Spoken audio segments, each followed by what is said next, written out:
일단 이번 달 좀 여러 가지로 바쁜 일정이 되게 많아졌어요. 일단 첫째로 저희 탑프라이티더 김선아 교수님 모셔가지고 라방을 해야 돼요. 그거 하나 있고요. 언제일지 아직 일정이 안 나와가지고 일정 나온 대로 알려드릴게요. 김선아 교수님 바쁘셔가지고 일정 나오면 알려드리겠습니다. 일단 토요일 9시인 거는 분명하고요.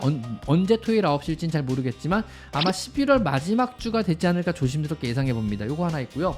두 번째는 정해진 건 아닌데 한번 저번에는 워낙 재밌게 하고 와가지고 이번에도 K-팝 페어 한번 가보려고요. 그래서 21일 일요일이죠. 일요일날 한 K-팝 페어 가가지고 한번 K-팝 페어 브이로그가 되겠네요. 그래서 한번 가서 찍어보려고요. 강아지 용품도 있고 고양이 용품도 있다 그래가지고 고양이 용품 위주로 찍겠지만 강아지 용품도 찍어서 강아지 올려야겠다. 제가 윤쌤의 강아지 성능사 채널이 있어가지고 강아지 올려야겠다. 그래서 일단 K-팝 페어 가서 한번 찍어보려고요. 일단 구상 중이긴 한데 시간 되면 한번 갔다 와보려고요. 그래서 K-팝 페어 방문 일정도 있고요. 또 뭐가 있더라? 아 맞다. 그 다음에 저저번 달에 찍은 이제 로얄 캐닌 광고 영상을 사료로 받기로 했거든요. 제가 전부 사료로 달라 그래서 그 사료를 이제 여기저기 이제 나눠줘야 되잖아요. 이제 그러니까 기부를 해야 되잖아요. 그래서 몇 군데 정해졌어요. 그래가지고 저 은평구에 있는 달봉이네. 그 다음에 여기 있는 우리 여기 고양이 제가 찍는 데죠. 거기 하고 그 다음에 삼성보호소 요 세 군데 방문해가지고 사료를 나눠주려고 해서 일요일날 찍기로 했는데 14일이었나 그때 예정된 게. 왜냐하면 사료를 나눠주는 걸 찍어야지 여러분께 증명을 해드릴 수 있으니까. 나 이렇게 해서 사료를 받기로 했다고 여러분 많이 봐달라고 했으니까 사료를 전부 받아가지고 전부 기부를 했습니다. 이렇게 얼마를 기부를 했습니다. 그래서 영상까지 다 찍어서 해야 되니까 그거 영상을 찍는 것도 있고요. 아 또 하나 있다. 재밌는 거. 이번에 재밌는 행사 하나 하게 됐습니다. 여러분 당분간 여러분 제 커뮤니티 게시판 잘 보시고요. 샌드박스 100만원과 패스룸 대표님이 주시는 물건들을 합쳐가지고 구독자 이벤트를 하려고요. 그래가지고 패스룸에서 후원하고 샌드박스에서 후원하는 구독자 이벤트를 한번 진행해 보려고 합니다. 그래서 얼마나 올진 모르겠지만 물건 양을 보고 20분이면 20분, 30분이면 30분, 50분이면 50분 이렇게 추첨을 좀 해보려고 해서 라방 때 추첨을 제가 직접 해가지고 그분들한테는 전부 다 제가 보내드리도록 하겠습니다. 다행히 제가 고생해서 저 그런 거 못하거든요. 귀찮아가지고 포장을 해서 내가 보낸다고 안 하려고 그랬는데 다행히 샌드박스 쪽에서 자기들이 전부 다 패킹부터 포장까지 전부 다 책임진다 그래가지고 아주 편하게 손 안 대고 코 푸는 거 전문이 되겠습니다. 그래가지고 저는 추천만 하면 될 것 같아요. 혹시라도 이번 구독자 이벤트에서 혹시 이 영상을 어떤 다른 여러 회사들이 보고 계시다면요, 이 구독자 이벤트에 참여하고 싶다 그러면 저한테 이메일로 연락 주셔서 후원하고 싶은 물품이 있으시면은 저한테 보내주시면 역시 이번 구독자 이벤트에 합쳐서 같이 뿌리도록 하겠습니다. 혹시 뿌릴 물품 있으면 저한테 보내주시죠. 다 봤습니다.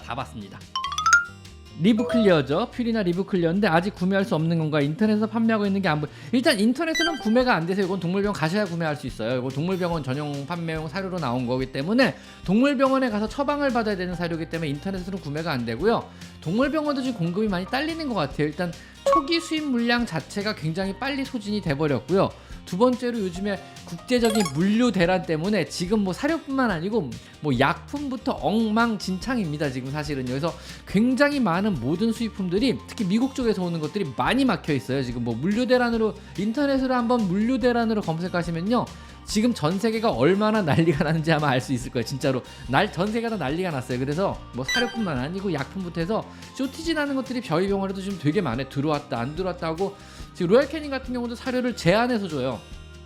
우리가 20개 시킨다고 20개가 오는 게 아니고 병원당 8개, 이 사료는 병원당 4개 한정입니다. 이 사료는 한 달에 병원당 8개 한정입니다. 이런 식으로밖에 지금 안 들어오고 있어요. 생각보다 요즘에 물류 대란이 좀 심각한 것 같더라고요. 이거 고양이가 백합 냄새만 맡아도 위험하다고 알고 있는데 백합 향이 들어간 향수나 샤워커녕, 디퓨저 같은 제품도 고양이한테 위험합니다. 천연향이면 더욱 위험합니다. 이게 합성향이면 상관이 없어요. 백합 냄새가 들어간, 백합 종류의 냄새가 들어간 모든 디퓨저도 비싼 거는 다 위험해요. 싸구려는 괜찮아요. 싸구려는 대부분 합성향이기 때문에 전혀 위험하지 않고요. 천연향은 실제 백합을 농축해요. 백합을 어떻게 하더라? 향수 만드는 방법이 있더라고요. 기름에 우려내가지고 그걸 농축하는 법이 있거든요. 그걸 굉장히 높은 농도로 백합꽃 자체 기름, 백합유라 그러는 게 농축이 돼요. 그래서 그렇게 해서 만든 디퓨저나 그렇게 해서 만든 향수들은 되게 고급 향수나 고급 디퓨저들인데 위험합니다. 그런 것들은 정말 위험합니다. 그런 거는요. 마취가 고양이에게 안 좋을까봐 스케일링을 못하고 있는데 시중에 있는 고양이 스케일링 바르는 제품을 써서 스케일링을 시도해도 전혀 효과 없고요. 아무런 의미 없고요. 고양이 건강만 나빠질 뿐이니까 건들지 마시고 하지 마세요. 스케일링은 치석은 한번 쌓이면은요, 이게 돌 같은 덩어리가 덕지덕지 붙는 건데 이걸 깰 방법이 전혀 없어요. 그래서 우리도 초음파 진동으로 깨부시거든요. 근데 시중에 혹시 핸드 스케일러라고 쇠 막대기, 그 치과에 쓰는 거죠. 샌드 스케일러라는 날카로운 쇠 막대기를 팔아요. 이걸로 컥컥컥 하면은 이게 치석이 떨어져 나가거든요, 덩어리가. 그래서 그걸 쓰는 분들 절대 쓰시면 안 됩니다. 동물병원에서 그건 절대로 안 써요. 왜냐면 그거 긁어버리면요 이빨에다 상처가 나요. 이빨 표면은 매끈한 도자기 표면이라고 생각하시면 돼요. 굉장히 질기고 단단한 상아질이거든요. 근데 이 상아질 표면을 여러분이 더 그거보다 더 단단한 그런 걸로 막 긁어버리시면 이빨 표면에 상처가 막 나겠죠. 그럼 상처가 나면 거기에 치석이 더 많이 껴요. 한 번 상처가 나면 메꿔지지가 않아. 이빨은 평생 가져가야 되잖아요. 근데 이빨 표면에 매끄러운 표면에 여러분이 기스를 내버리면요 거기에는 세균 침투가 더 잘 되고 세균들이 거기 살면서 거기서 치석을 더 빨리 만드는 거죠. 그러니까 긁을 때마다 이빨은 더 망가진다고 보시면 돼요. 그래서 우리도 그런 걸로 긁을 수 없는 걸 알기 때문에 초음파 진동으로 부시는 거야. 윙 하면서 초음파 진동만 줘서 부시는 거지 무언가 딱딱한 거를 절대 이빨에 우리도 안 돼요. 이빨을 아껴야 되기 때문에 그런 거 쓰셔서 집에서 핸드 스케일러로 집에서 수작업으로 스케일링 하시면 큰일 납니다. 절대로 해주시면 됩니다. 아셨죠? 예방접종 말씀을 한번 해드릴게요. 우리나라 원래 대부분의 모든 접종량, 우리나라에 수입되는 수입 백신들은요 대부분 접종 기한이 3년 정도가 돼요. 한 번 맞으면 항체 유지가 3년 정도 되는 되게 좋은 백신들을 수입해 와요. 그래서 뭐 여기에는 팔로셀, 화이자의 팔로셀이라든가 아니면은 뭐 어디야 메디알 백신이죠. 베링거인게라인 메디알 백신이 뭐 이름이 뭐더라? 퓨어비타인가 퓨어비타 뭐 이런 백신들이 되게 좋은 백신을 수입하는데 그래도 많은 수의사들이 저를 포함해서 1년에 한 번씩 맞추러 권장하는 기가 길고양이랑 접촉이 지나칠 정도로 많아요. 우리는요. 그래서 생각보다 많은 어떤 전염성 질병에 노출이 돼 있거든요. 우리를 통해서 우리가 길냥이를 만지고 들어오면요. 그래서 1년에 한 번 접종을 해주라 그러는 거고요. 우리가 1년에 한 번 접종을 해주고 그 다음에 구축만 열심히 한다 그러면 사실 길냥이랑 접촉은 너무 걱정을 안 하셔도 돼요. 그래서 제가 옛날에 쪼는 게 뭐냐면요. 동물병원 진료를 하다가 이렇게 옛날에는 뭐 그런 분이 드물었으니까 요즘에 종종 있거든요. 그래서 가끔가다 이제 진료를 하면서 이것저것 막 물어보고 설명을 하다가 내가 가끔 물어봐요. 그러다가 이분이 알약 먹이실 수 있나 해서 알약으로 지어드릴까 가루약으로 지어드릴까 물어봐서 알약으로 지어주세요 이러면 제가 좀 쫄아요. 이분 고수 이런 생각을 딱 하거든요. 알약 먹일 정도면 진짜 고수 맞거든요. 두 번째로 한참 환경 얘기하다 캐티오 있으면 캐티오 설치했다 그러면 더 쫄아요. 캐티오까지 집안에 설치할 정도면 이분 진짜 무서운 분이시거든요. 그러니까 내 공간을 고양이한테 양보하고 내가 버는 비용도 상당 부분 고양이한테 양보하고 나는 고양이를 키우는 사람 이런 의미이기도 하거든요. 그러면은 이런 분들은 저도 긴장을 하고 한마디 한마디를 조금 더 조심해서 해야 하는 수밖에 없어요. 왜냐하면 고양이에 대해서 신경 쓰는 정도가 다른 분들보다 더 높거든요. 받아들이는 사람들마다 키우는 정도들마다 고양이에 대한 관심도나 이런 거에 따라서 필요한 정보 요구량이 달라요. 사실은요. 거기에 저도 나름대로 맞추려고 노력을 조금 해요. 왜냐하면 그거를 못 맞추면은요 진료를 열심히 잘하고도 저는 멱살을 잡히는 경우도 있고요. 만족을 못했다는 소리 들을 수도 있고요. 아니면은 무슨 말도 안 되는 소리를 하냐고 이러고 욕을 하고 나가는 경우도 있을 수 있거든요. 수의사 입장에서 충분히 그런 경우 있잖아요. 그래서 최대한 원하는 게 무엇인지 그 다음에 그러면은 그 집에서 이제 그 고양이의 삶의 질을 조금 더 향상시키기 위해서 내가 이분한테 어떤 조언을 해주면은 그 고양이에게 실제적으로 도움이 될까. 갑자기 내 말 듣고 와서 고양이 갖다 버리면 안 되잖아. 야, 이 고양이 못 키우겠다 이렇게 해서 어떻게 키우냐 이렇게 갖다 버리면 안 되는 거잖아요. 실제적으로 그 고양이에 어떻게 도움을 줄 수 있을까 항상 고민을 많이 하거든요. 그러니까 오랫동안 병원을 하면서 오랫동안 상담을 하다 보니까 이제 그런 스킬도 많이 늘더라고요. 그래서 이제 대화를 할 때 이분이 어느 정도까지 고양이를 키우시는 분이고 얼마나 오래 키우셨고 몇 마리를 키우시고 집안 환경을 어떻게 꾸며주고 이런 것도 사실은 저의 굉장히 주요한 관심사예요. 그래서 여러분이 혹시 병원에서 어떤 진료를 받거나 행동학적 상담을 할 때는 현재 본인의 얼마나 키웠으며 어떤 환경에서 키우고 있고 얘가 나이가 얼마나 됐고 새로운 고양이는 어떻고 이런 것들을 최대한 자세히 설명을 해주셔야만 그래야만 여러분들이 어떤 적당한 진료를 받으실 수가 있는 거예요. 행동학적인 질문을 하실 때 이게 지금 김선아 선생님께서 이게 지금 충북대학교 행동학을 전문으로 하시는 김선아 선생님께서 받는 설문지예요. 무슨 얘기냐면 행동학 진료를 하러 오면은요 그분은 먼저 설문지를 주세요. 그래서 이거를 집에서 작성하고 오세요. 시간 되시면 이거 다운받아서 작성하고 가지고 오세요라 그래요 보통은요. 왜냐면 병원에서 작성을 못해 너무 많아가지고. 이게 제가 샘플로 받은 거예요. 김선아 교수님께서 저한테 보내주신 거예요. 샘플 보내준 건데 이건 뭐 강아지지만 보세요. 한 장. 이렇게 보여드렸구나.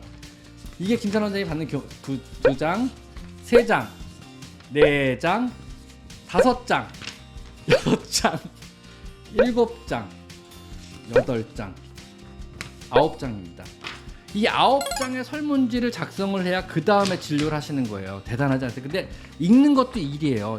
이거 읽으려면요, 이거 읽고 이 내용을 파악한 다음에 애들의 상관관계를 파악하는 게 진료예요. 그러니까 행동학적 진료는 고양이를 직접 안 보는 건 나중이고 우선은 애들의 모든 활동 상태, 집에서 하는 모든 일들을 먼저 파악하는 게 우선이거든요. 그래서 그걸 파악하는데 A4지로 9페이지 분량의 자료가 우리가 필요한 거예요. 이거를 읽는 거죠.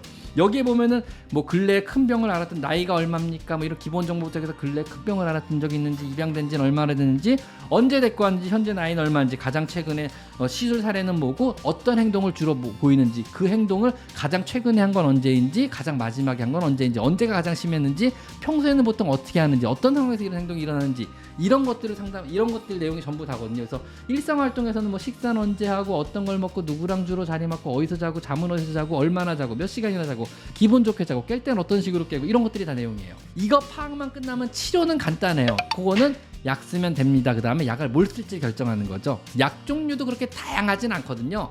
그 중에서 대부분 다 들어요. 그러니까 치료는 의외로 간단한데, 그 치료에 들어갈 때까지 어떤 약을 쓸지, 얼마나 쓸지, 예후가 어떻게 될지, 어떤 식으로 앞으로 설명해야 될지, 얼마나 먹여야 될지, 요거에 대한 예후를 판단하려고 우리가 그런 많은 정보들을 필요로 하는 거예요.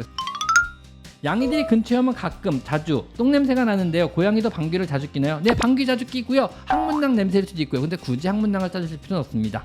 그리고 똥을 싸고 얼마 안 있다 오면 털에 똥냄새도 묻어요. 되게 독한 냄새가 묻죠. 똥냄새일 수 있습니다. 근데 고양이는 강아지랑 달리 똥을 먹진 않으니까 너무 걱정하지 마세요. 강아지는 가끔 입에서 똥냄새 나는 애들이 있어요. 똥 먹고 와가지고요. 그리고 뽀뽀해달라고 막 오는 애들이 있는데 왜 그런지 모르겠어요. 근데 강아지가 똥 먹는 건 정상이니까 어쩔 수 없습니다. 고양이가 꼬리뼈 부분을 두들겨주는 스킨십을 좋아한다 해서 많이 해줬는데, 처음에 몇 번 했으면 엉덩이도 들어올리고 무릎 위에 올라오면서 얼굴도 저한테 비고 좋아하는 것 같은데, 오늘 핥히고 물고 비더라고. 뭐가 문제일까요?